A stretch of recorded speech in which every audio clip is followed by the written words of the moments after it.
Hey Garrick, super excited to have you on with us. We've known each other for a little while now. I know you and Beaudry have worked in the past together, are pretty familiar with each other, and you're just a guru in the accounting world. And what we wanted to do is we wanted to just bring you on and try and give, these new founders and new entrepreneurs just a little bit more direction and how they should, get their startup off the ground. Now, you living in Utah, I'm sure you've also had the opportunity to see a bunch of different tech startups do really well and also just completely plummet. And so that's where we're going to kind of start. But just to give the audience a little bit of background, tell us a little bit about you, where you're from. Tell us about your business, kind of what you guys do. Okay. Yeah. So a little bit about me. I grew up loving business. Most kids would wake up, 6, 7 years old, and it was Saturday morning cartoons were the important thing for them.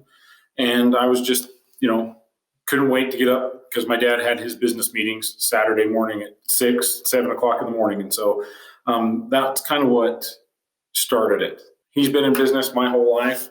I've kind of followed in his footsteps. We've done a variety of different businesses in the automotive sector, in both the service as well as car dealerships, trailer dealerships, a little bit of kind of branched into real estate, where we do real estate investing, whether it's hard money loans, commercial development, residential or commercial investing, a little bit of industrial as well.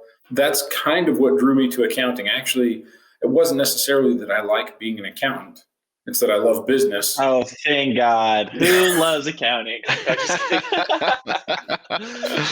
Yeah.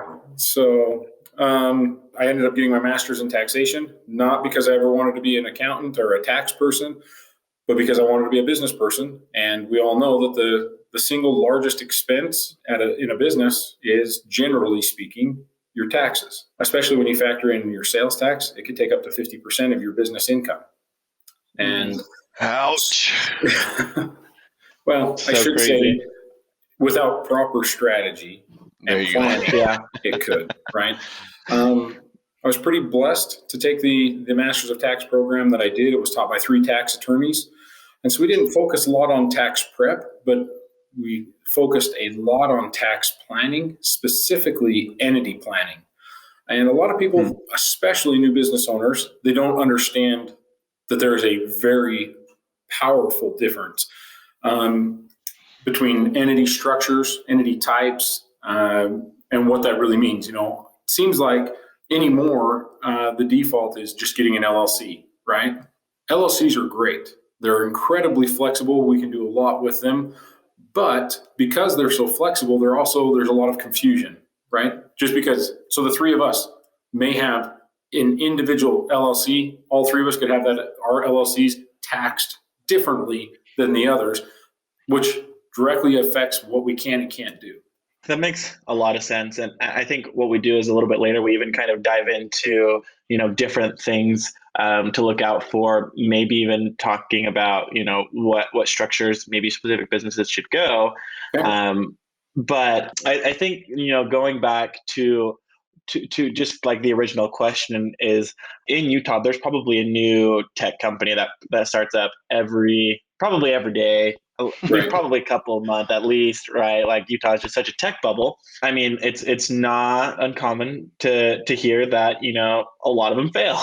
Sure. And so our first question for you, at least from like a financial standpoint, where do you think, or is it even financial? Where do you think majority of companies are failing? Are they just bad with their money?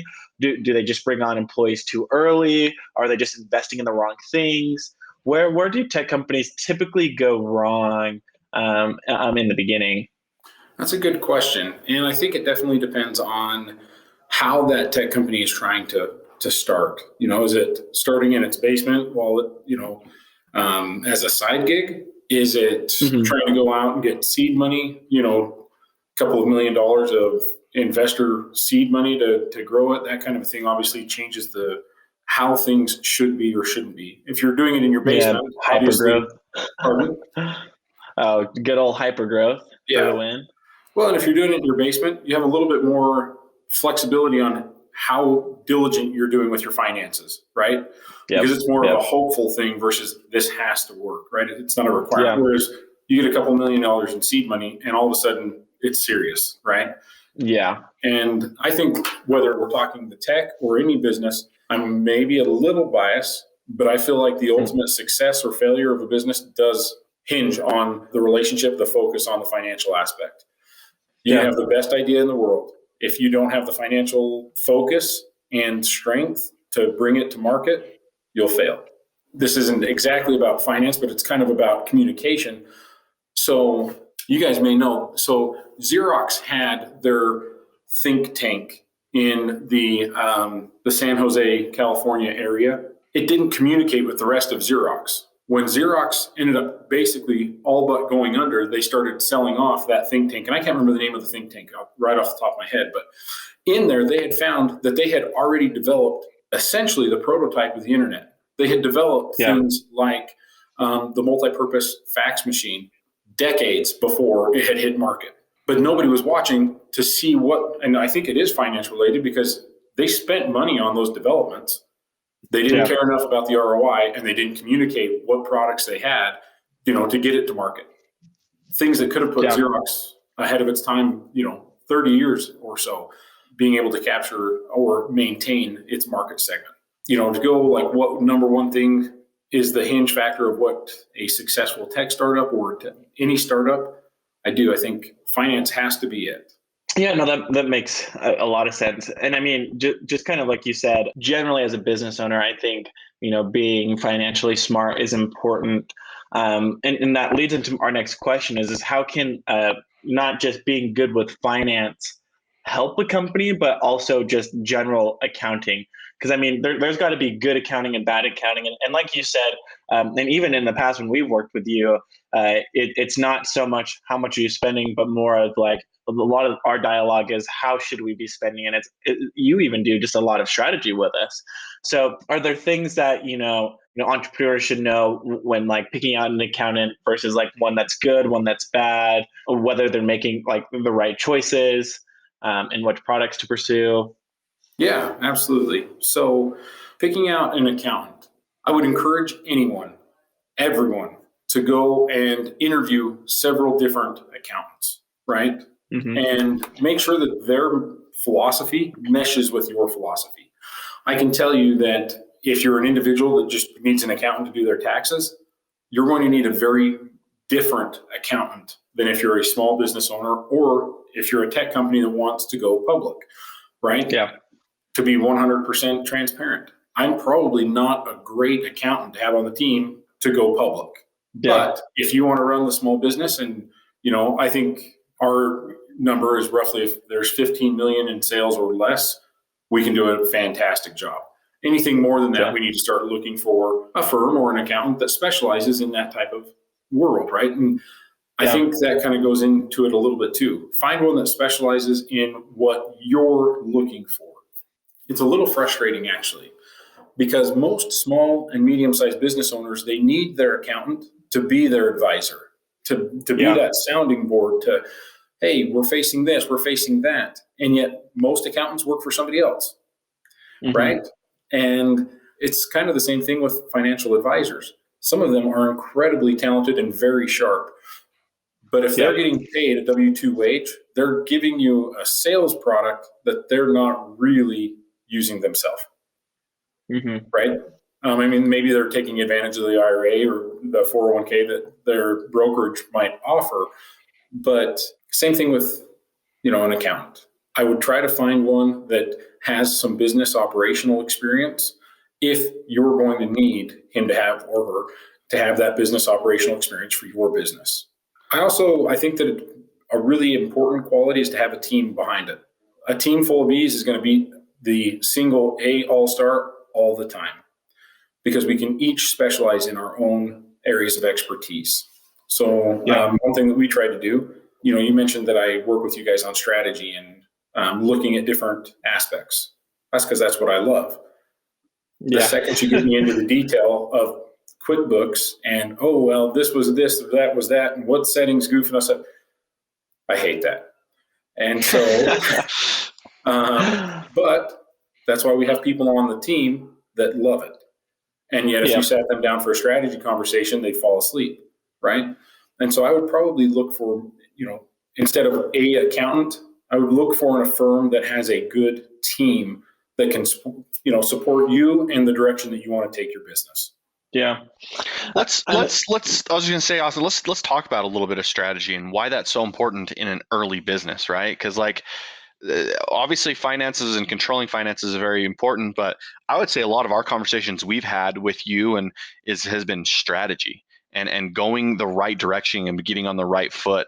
I mean, talk about the importance of that a little bit of actual strategy rather than, and then also executing that. Okay. It's very similar to building a house. I think a very common personality trait for most entrepreneurs, right, is kind of a gung-ho, let's get going. If you built your house that way, you'd end up with like the Weasley house from Harry Potter, right? Where it kind of comes up this way and then it kind of comes back that way. And then we got like a balloon here and that kind of a thing, and yet obviously the best way of building a house is having a good plan. As you're starting your business, it's hard to have a good plan because we don't know if it's going to be successful. We don't know if it's going to explode. We don't know if it's going to take a little bit of time.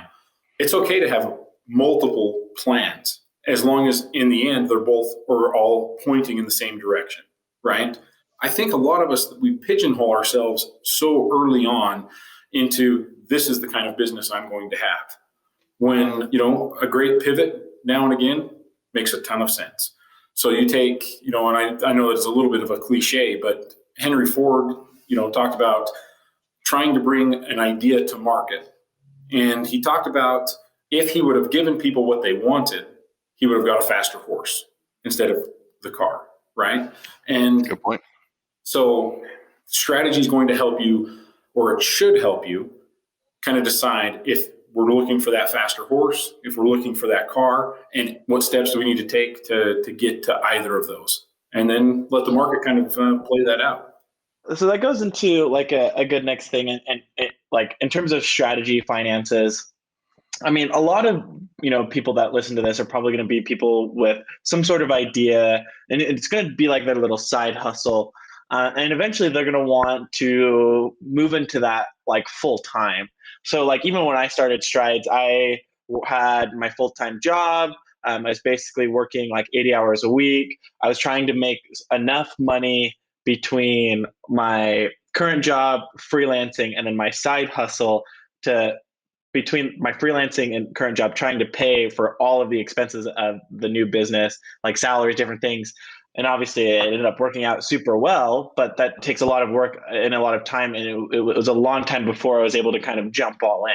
True. Right. And so typically when they're starting a business, I think it always comes up, like how much money should I have comfortably before like jumping in all in? When do, like from a financial standpoint, like when do we know that like as an entrepreneur, we need to jump on it and scale this, at least from an accounting perspective? Okay. That's really going to come down to, in my mind, risk tolerance. It's going to come down to individual situations. Let's take the three of us, right? Austin, is it okay if we get just a little personal? Oh yeah. I mean, whatever works. Okay. So Austin, you're single. I'm married, but I don't have kids. Beaudry's married with kids. I'm engaged. Fair enough. I'm sorry. Congratulations. Yep. I'm not single. He finally did it. On the record. Sorry. Austin, you're engaged. And no.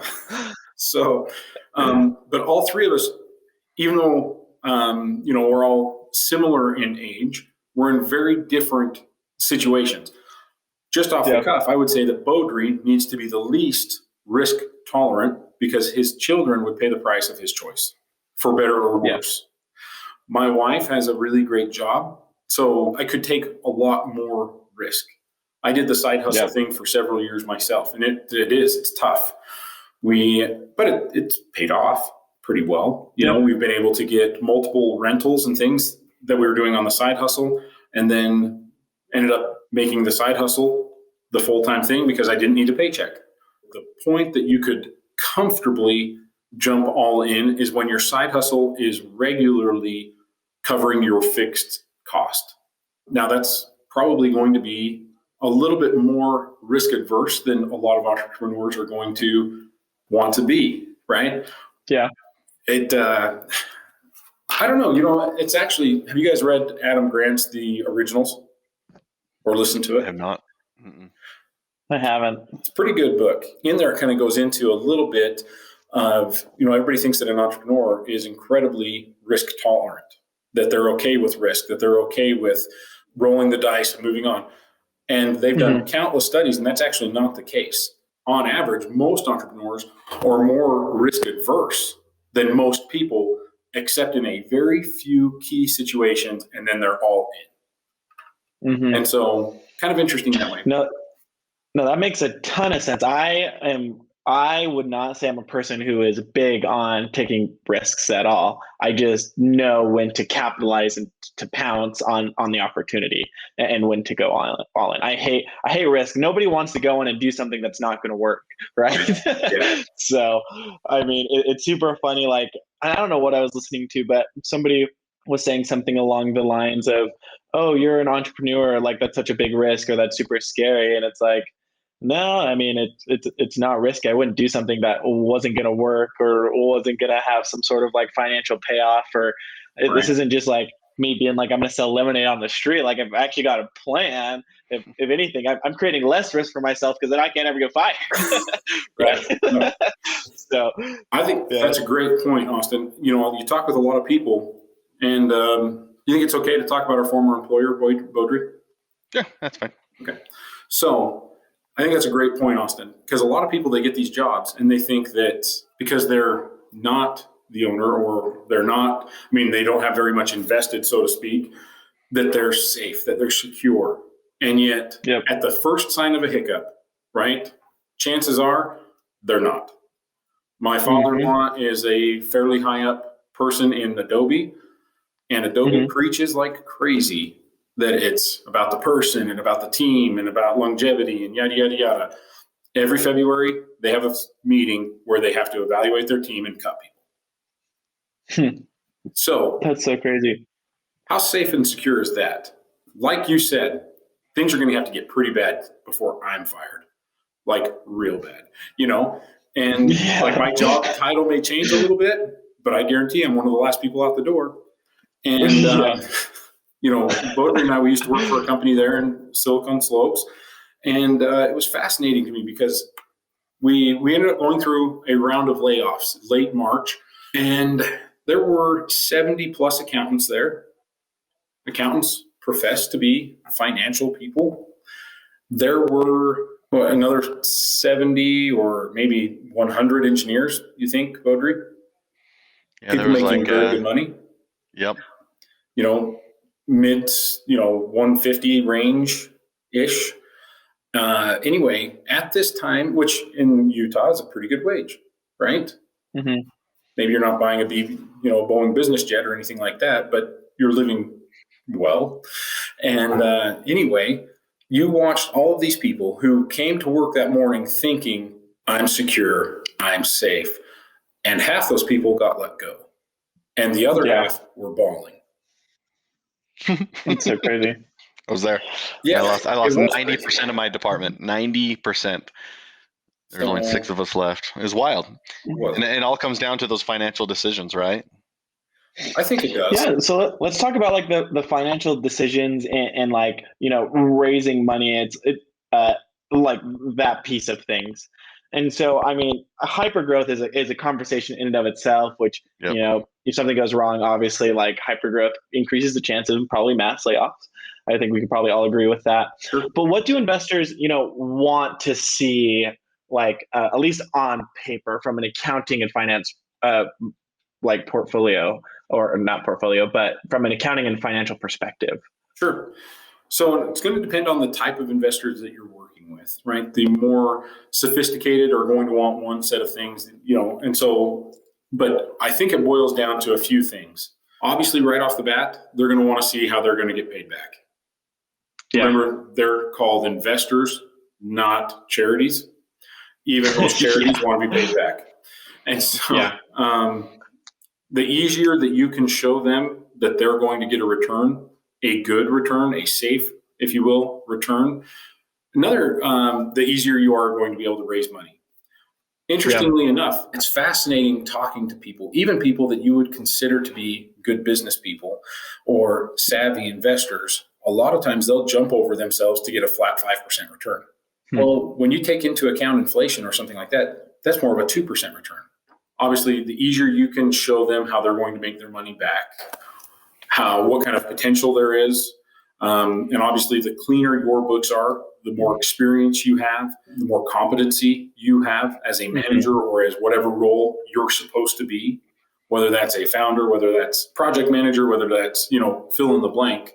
I think it also probably goes back to a little bit like we were talking about with the accounting, right? If you can show, especially if we're talking hyper growth, if you can show that your team has it, right? You don't have to be a jack of all trades, but if you do what you do and you do it exceptionally well, and you've been able to put together a team of people that does it exceptionally well, you combine that with the potential and being able to show them easily how they're going to get their ROI. Those would be the three keys in my mind. Yeah. Is it something, so going into like the ROI or back to like the paper thing, is it something as simple as being like, hey, here's what it's going to cost to build like this MVP. Here's like our subscription model. Here's like our gross margin. Is it like that cut and dry in terms of showing it to investors? Like what, in terms of like physical, like pieces of paper, like, is there anything that an investor cares for? Or is it just 100%, emotion, potential, like your team? I guess a better question is, hey, Garrick, I got this really cool business that I want you to invest in. What are you going to look at first on paper? What is the first thing you're going to look at? I'd probably look at the team myself. If you have a team with a successful track history, I'm going to invest in the team. Really? Got it. That's actually pretty cool. Ideas come and go, and I think it's, pardon the French, but like it's a crapshoot on whether or not a product's actually going to work. How many awesome products out there flop? Mm-hmm. Whereas if you have a team of, demonstrated success, I think that's a much more sure thing in my mind. Even on top of any financials, you're more focused on a team. So let's say they do have a good team. What financials are you going to be looking at? Are you looking at kind of revenue structure, gross margins? Like kind of what are you going to, what is the most like, hey, we need to focus on this as a team? Cash flow would be number one in my mind, I think. Okay. Cash flow. Aside from the team, frankly, if you have a good team. But basically money in, money out, right? Like we want to know how that's looking, and that's super important. Yep. But if you have a good team, that should be there, right? Yep. Mm-hmm. Yeah. So. And I mean, to kind of like, define like good team, I think, having a good team, it could be a bunch of things. Is it just a bunch of people that complement you, or just a bunch of people who've shown, previous success before? I mean, we see people that come in and it's just two people, and we've called that, a good team, or at least a good fit for us, and people that we strongly believe that they can take it out and build something from it. But yeah, like going in, good team, like what do you notice? Because I mean, I assume, as an accountant in Utah, especially in the tech world, that you've probably interacted with, VCs before. What like specific traits are they looking for? Is it specifically just passion? Is it just, the drive? Is it, the ability to go, have a bunch of information before a meeting? Like what are they looking for? I can't really answer that, I guess. I mean, we've done a little bit with VCs, but that I told you earlier, that's not really my focus. I can tell you what I would be interested in. Baudry, don't get upset.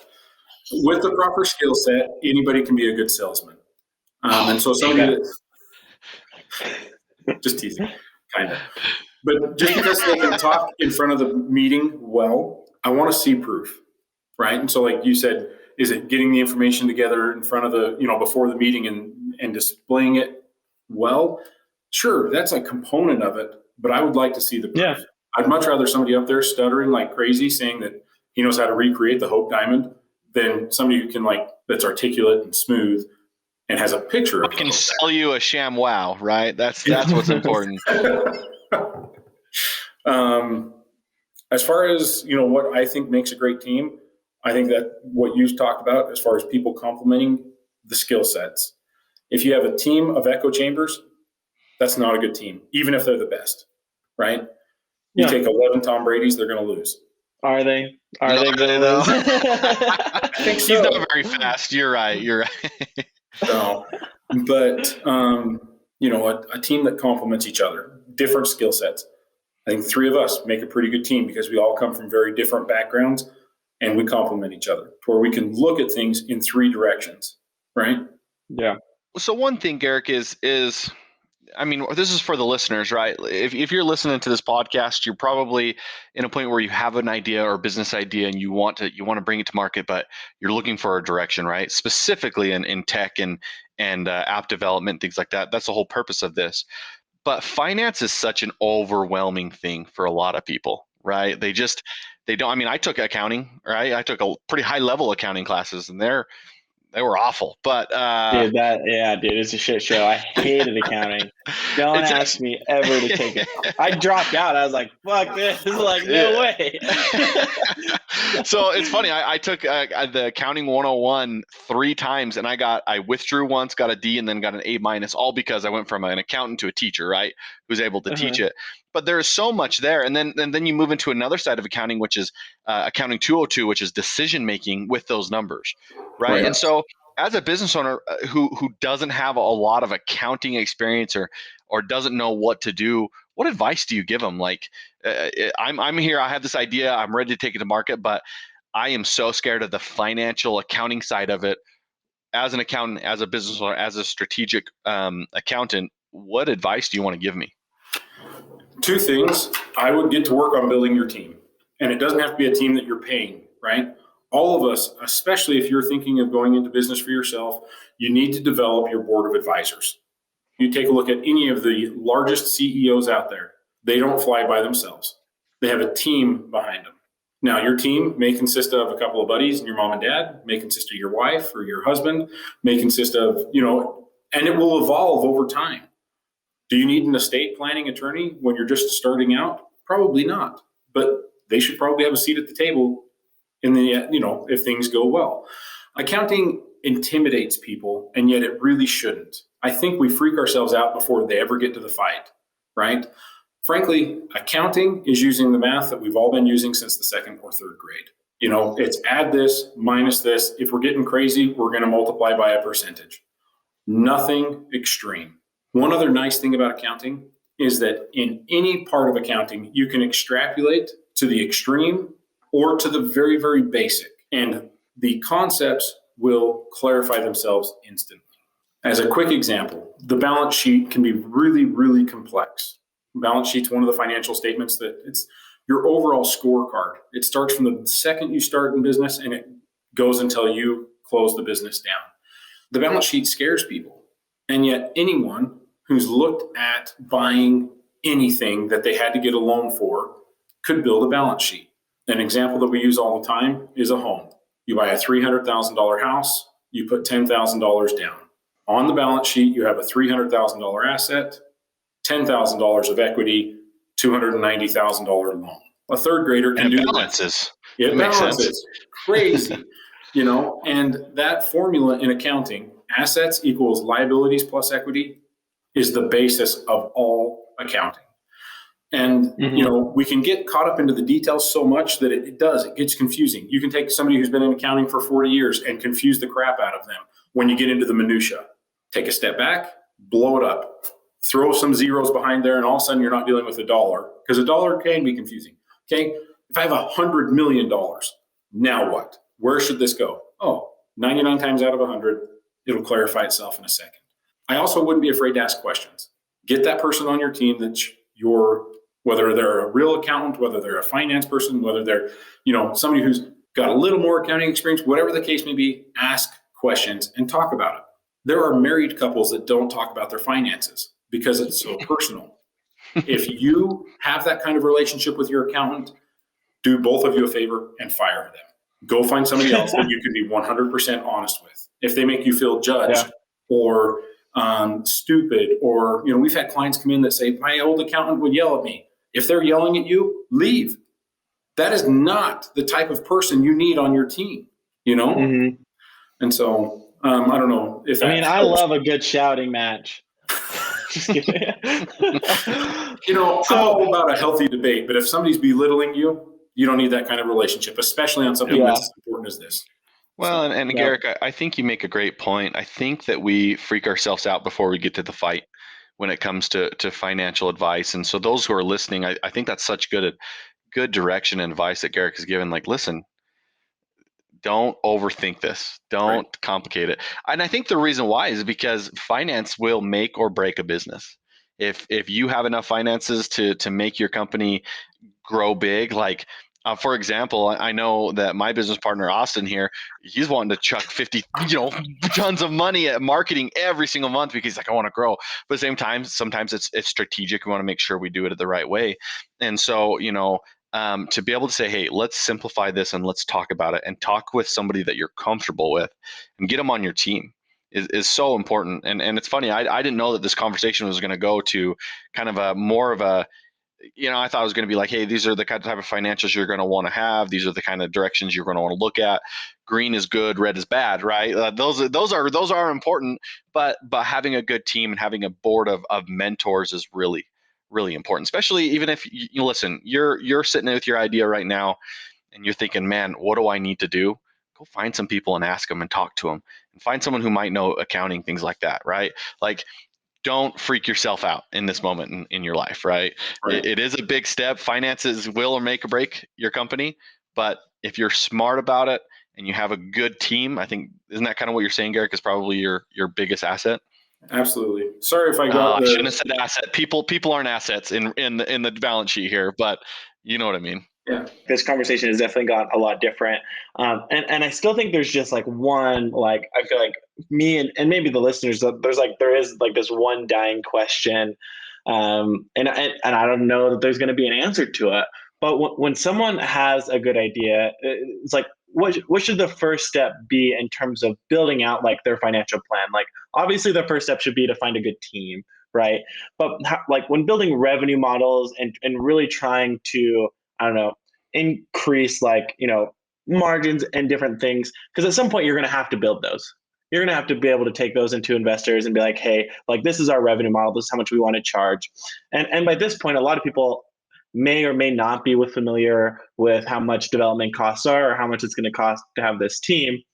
But there's got to be some sort of like formula or strategy of like, 30% of what we make is going to go to marketing, 20% is going to just flow in the company, the other 50% is going to be development. How long should our runway be? I think that's a good question that we've actually talked with you, Garrick. Like, how long should a company have runway and cash on hand? How much is too much cash on hand? Like those type of things. Okay. Yeah. So I think generally speaking, especially in the tech world, you want to have your labor be at about 30% when you're doing cash projections. Obviously, and this is something that we've talked about, cash projections are probably the most difficult part of your entire revenue model because some of that information is, in fact, most of that information is hard to find in other businesses, right?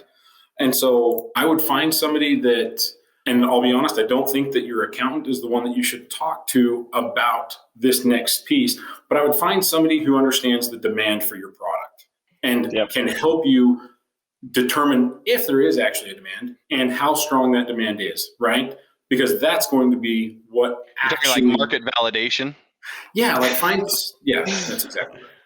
It's funny because we've already, so for listeners, we already have done a whole episode on validating your product and validating your idea. Wait, and finding this isn't our first? Hey, Garrick, listen, it's okay.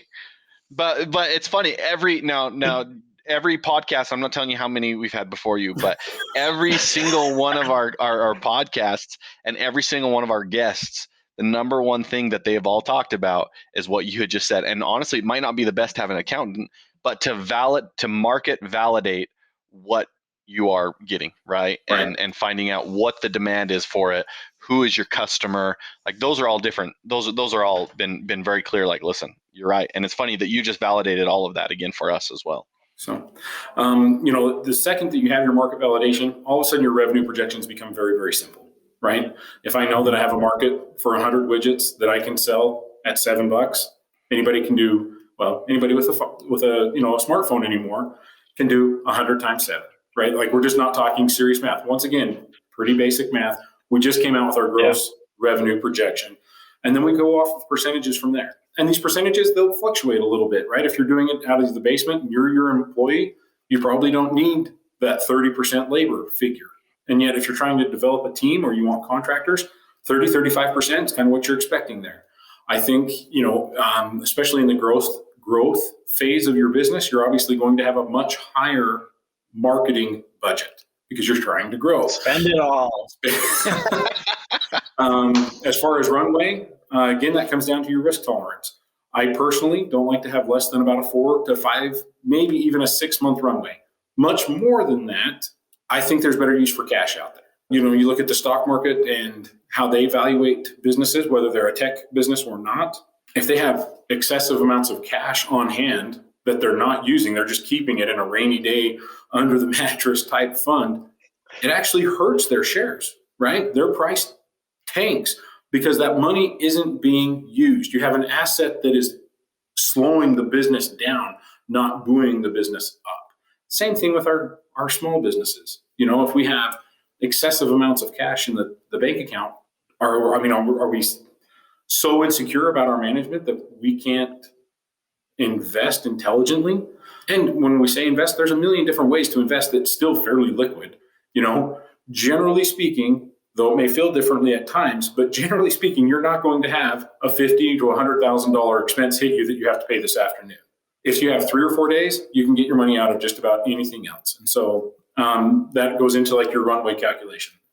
So one thing is not shy. So one of the things that we as a company are doing is we're offering guidance through a lot of these different steps, right? Market validation, the designing actual development.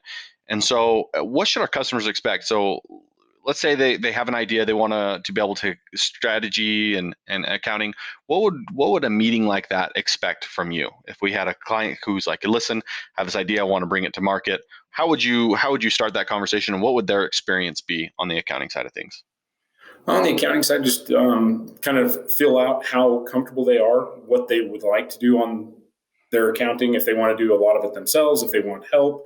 We can custom fit plans. Most firms will custom fit plans to handle, what you need, what you don't need. I would try to find a firm that wants to be a team player, not this is the way it is, or the highway's right there.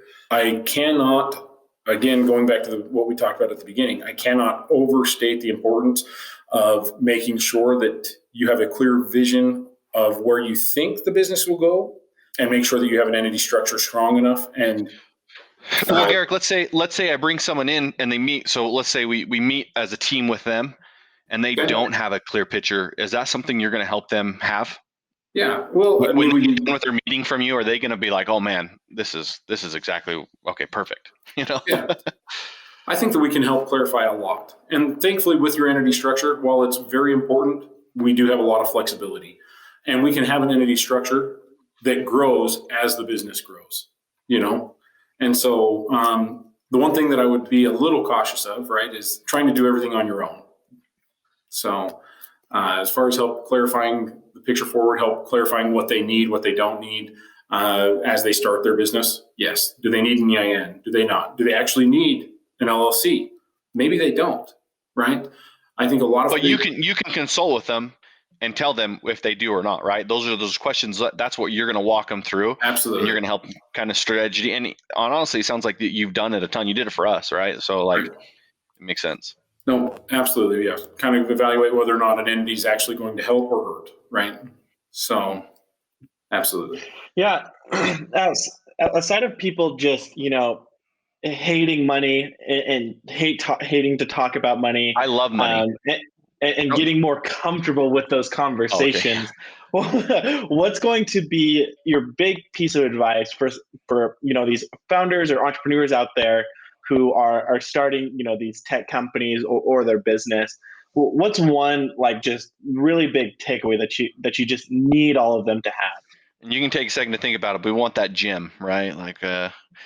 And then there's a lot of pressure on this, Garrick. So this is going to come across a little flippant, but I promise I don't mean it to be that way. Yes, he does. He's full of shit. I'm so excited about this. I am full of shit, but not about this. So I would ask them why they're wanting to build a business, why they're trying to be a founder, right? Why they're trying to develop an app. They may not say money. They may say lifestyle. They may say something like that. All of those things, sadly, are bought by money. You don't get those things without it. And if you hate money, stay working for somebody else. If you're going to be successful in business, get comfortable with money. You can't lose weight if you're afraid to step on the scale.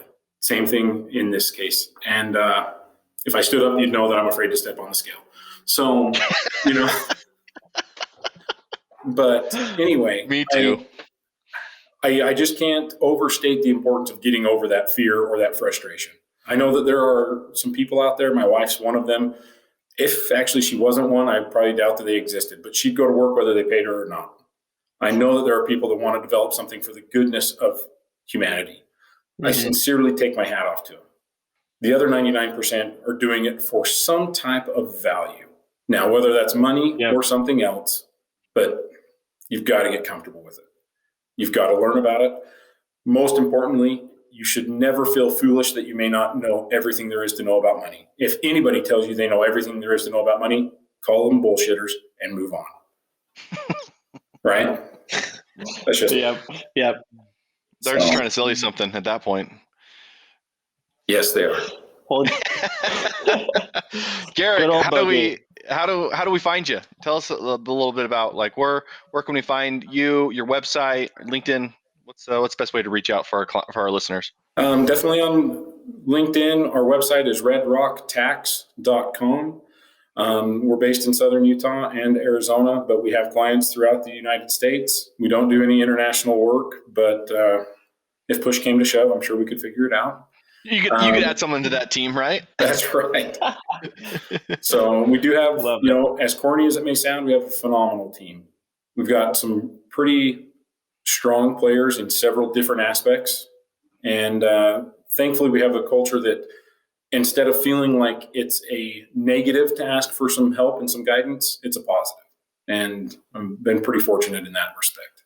And as people, we as people who work with you often can't stress enough the trust and to be able to open and speak about these things. It just makes the biggest difference in a business. Well, Garrick, thanks for jumping on with us. Really appreciate you coming on. This is going to hopefully bring just so much value to those people just getting started, because it's a black box. There's not a lot of information out there, and hopefully this can be a tiny piece to inch people a little bit farther in their path. So, well, I hope they take it for the journey that it is, which is exciting. Not let the fear overwhelm them. So, perfect. Sweet. Thank you very much for letting me come on.